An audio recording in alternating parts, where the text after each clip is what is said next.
book I'm going to read tonight is called The Complete Adventures of Bottersnakes and Gumballs by S.A. Wakefield, illustrated by Desmond Digby. Welcome to the world of bottersnakes and gumballs.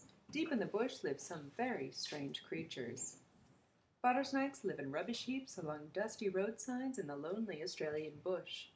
They have green, wrinkly skin, cheese grater noses, and long, pointed ears that go red when they are angry, which is most of the time. Giggling gumballs live in the bush too. They are cheerful little creatures who can be squashed into all sorts of shapes but cannot pop back into their proper shape unless helped. This makes the friendly gumballs very useful to the lazy bottersnakes who have some very nasty plans. The bottersnakes may have some tricks up their sleeves, but so do the resourceful gumballs. The battle has begun. Chapter 1. Running down to the beach. Bottersnakes are the laziest creatures, probably, in the whole world. They are too lazy to dig burrows like rabbits, or to find hollow trees to live in as the small animals do, and would be horrified at the work of building nests like birds. Bottersnakes find their homes ready-made in rubbish heaps. When they find a pile of tins, pots, pans, and junk, they think it is lovely, and crawl in, and live there, sleeping mostly. Best of all, they like the rubbish heaps along dusty roadsides and the lonely Australian bush where they can sleep for weeks undisturbed. Once in a rubbish heap like this, two long black ears poked out of a watering can. The ears came first because they were twice as long as the head they belonged to. Between the ears appeared an ugly green face with slanted eyes, a nose like a cheese grater, and a mean mouth with pointed teeth sticking out. His skin was wrinkly all over, and little toadstools grew where the eyebrows should have been. This was the king of the bottersnakes. He squeezed out of the watering can. The king's ears turned bright red because he was angry. This always happens when they get angry, and the cause of his temper was a thistle growing through the bottom of his bed. But he was too lazy to pull it out and just stood there looking with his ears growing redder. Near him he saw an old rusting car propped against a gum tree. What a palace that would make for a bottersnake king! If someone would open the door, he thought, I would get in.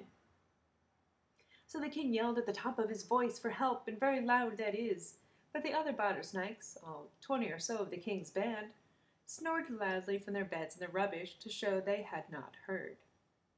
This meant that the king would have to pull someone out of bed, kick him and twist his tail till he woke up, and make him open the car door, so that the king would get in.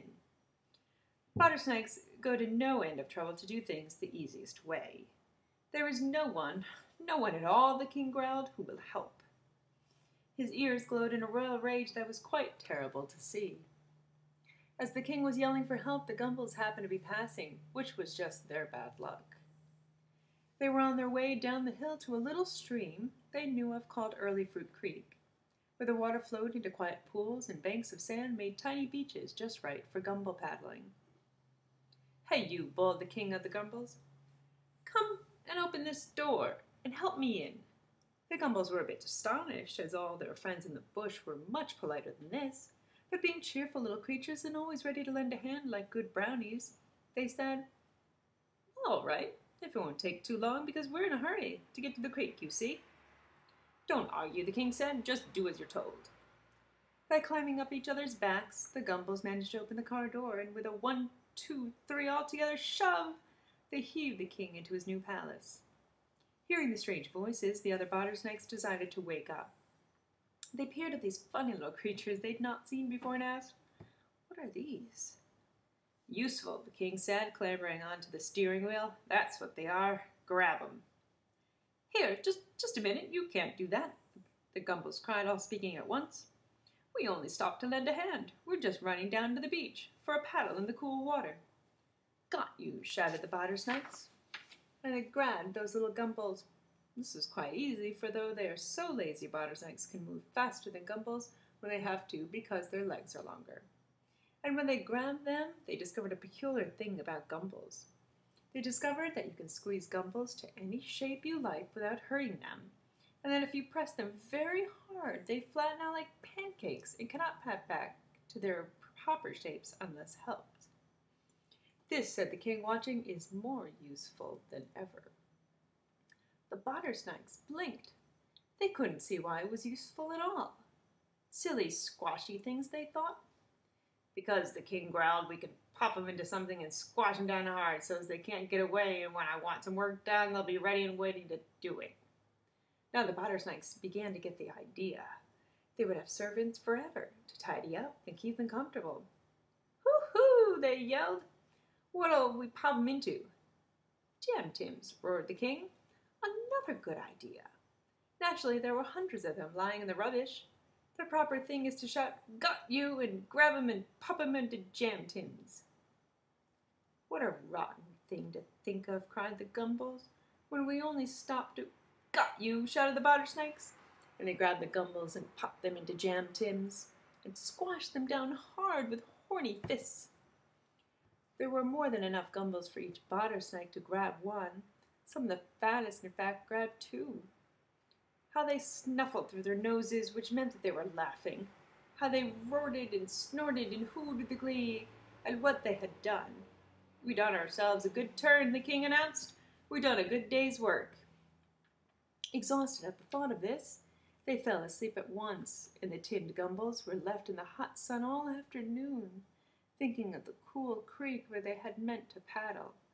Now it seemed they would never go there again. Toward evening, some of the bottersnakes woke up, disturbed by snores from the king's palace. Most royal ones, like trombones blaring. All very well for 'em, the bottersnakes thought, their ears going red, but we ain't got palaces to sleep in, and we ain't comfy, and what's to be done? Then they remembered the Gumballs. Stop being lazy in them tins, they ordered, and come and put our places comfy. So the Gumballs were hauled out of the tins and put to work building bigger and better rubbish heaps for the bottersnakes to crawl into. A nastier job for Gumballs would be impossible to find. Harder, harder, the bottersnakes bawled, and don't try and run away, 'cause we're watching you. But they did not see one little Gumball under the king's car, where he was puzzling over a tin opener he had found. This Gumball was the one who had tinks. Every tink was a good idea, and as soon as he discovered how the tin opener worked, a real beauty came to him. Tink! Clear as you had tapped the edge of a glass with a spoon. Up jumped Tinkle Gumble with his bright idea and peered cautiously from behind a wheel. Psst! Bring me the jam tins one by one, he whispered to Happy Gumble and Merry Gumble nearby. Mind they don't see you. While the bottersnakes were trying the new heaps to see if they were comfy, and squabbling over who would have the comfiest, they rolled the jam tins under the car where Tinkle Gumble cut the bottoms out of every one, working fast and secretly. Then Happy Gumble and Merry Gumble rolled them back again, taking care to keep the parts together so that they looked all right from the top. The job was done just in time. It ain't good, the bottersnakes growled. Not a bit good, but it'll have to do for tonight 'cause we're tired, and you'll have to work harder tomorrow. They shouted, "Got you!" and grabbed the Gumballs and popped them into the jam tins and snuffled their noses about it because they knew they'd have servants tomorrow and forever. Then they went to sleep. When they were snoring safely, Tinkle Gumble called, "Now!" and the Gumballs tried to stand up.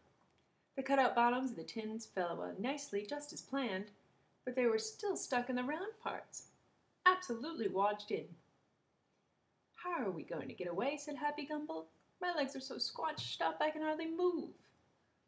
"I hadn't thought of that," Tinkle Gumble said unhappily. A tink came to the rescue as he spoke, only a small one, but a clear one. Following Tinkle Gumballs, the jam tins blundered towards the road, banging into each other as they went. It nearly made them giggly, and Gumballs are quite hopeless when they get gibbly. And there they rocked themselves until the tins fell over on their sides, and the slope of the hill did the rest. The Gumballs ran down to the beach in their jam tins much, much faster than any bottersnake could have chased them. An owl, who saw all the tins rolling down the hill in the moonlight, was so surprised that he flew straight into a molt, and declared he'd never seen such a sight in all his years of hooting. At the bottom of the hill, the Gumballs shot off the road into the bush, where a friendly bandicoot poked them out of their tins with his long nose. They put the jam tins in a bin marked, "Please be tidy," and spent the rest of the night paddling at their favorite beach. For Gumballs are too busy having fun to waste time sleeping, and there's no one to tell them where to go to bed. And that's it for Chapter 1.